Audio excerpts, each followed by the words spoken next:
If you were at the first Texas Tech football game over the weekend, I'm glad you're recovering from that mini heart attack and celebrated the 1-point win over ACU. And if you weren't, let's get right to it. Though Tech started off the season 1-0, it wasn't the prettiest start at all. We'll get to what went wrong later, but here's a few stats that made the offensive side of the ball look completely unstoppable this year. Running back Taj Brooks had 27 carries for 153 yards total with 1 touchdown. New transfer wide receiver Josh Kelly had 10 catches for 156 yards and a touchdown, just 3 yards shy of his career high. And Baron Morton never turned the ball over and completed 30 for 42 passes for 378 yards.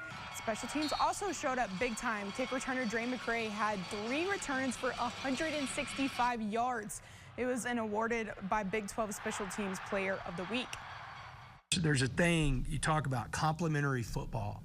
Well, complementary football is getting a stop when the other team, maybe has scored. Or if you're reeling on defense, you got to go score. There's an opportunity in that game after Dre McCray has that long return and we get stopped on the 1-yard line. What we did was just the opposite. We went from them stopping us to letting them drive 96 yards for a touchdown. That's ridiculous, and there's no excuse for it. Now, for the not-so-great stats from Saturday's overtime 1-point win against ACU, Texas Tech's defense allowed over 500 yards passing and 4 rushing touchdowns.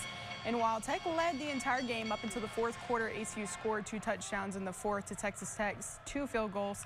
While the Red Raiders walked away with a win, the defense ultimately allowed ACU to force an overtime and tie the ball game twice. We started the ball game early, doing some good things.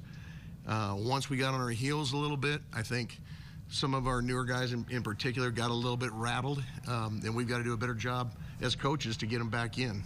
There's multiple coverages that we ran, so it's hard to say. A couple of times we got picked when we were in man coverage on him, and we've got to do a better job of recognizing the formation, coaching our players up on that, and so that they can get over the top of those routes.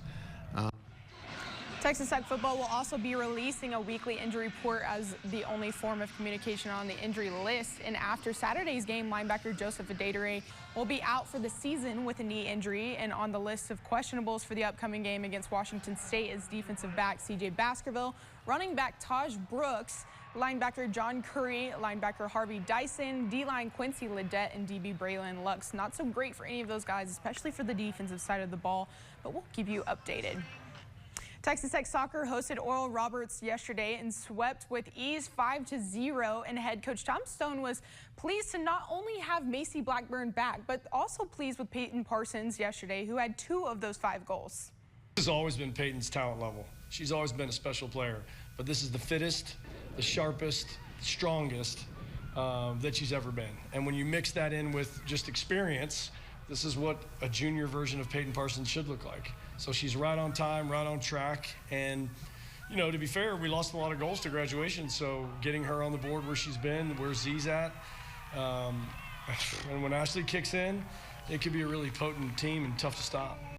Terry, that was Tom Stone's 200th win, so that was awesome for him. Very exciting. I kind of hate that sometimes soccer is overshadowed a little bit by Tech football, but it's important to celebrate those wins of 5-0 and his 200th career win. Well, a talented team, yes, too. Yeah. So.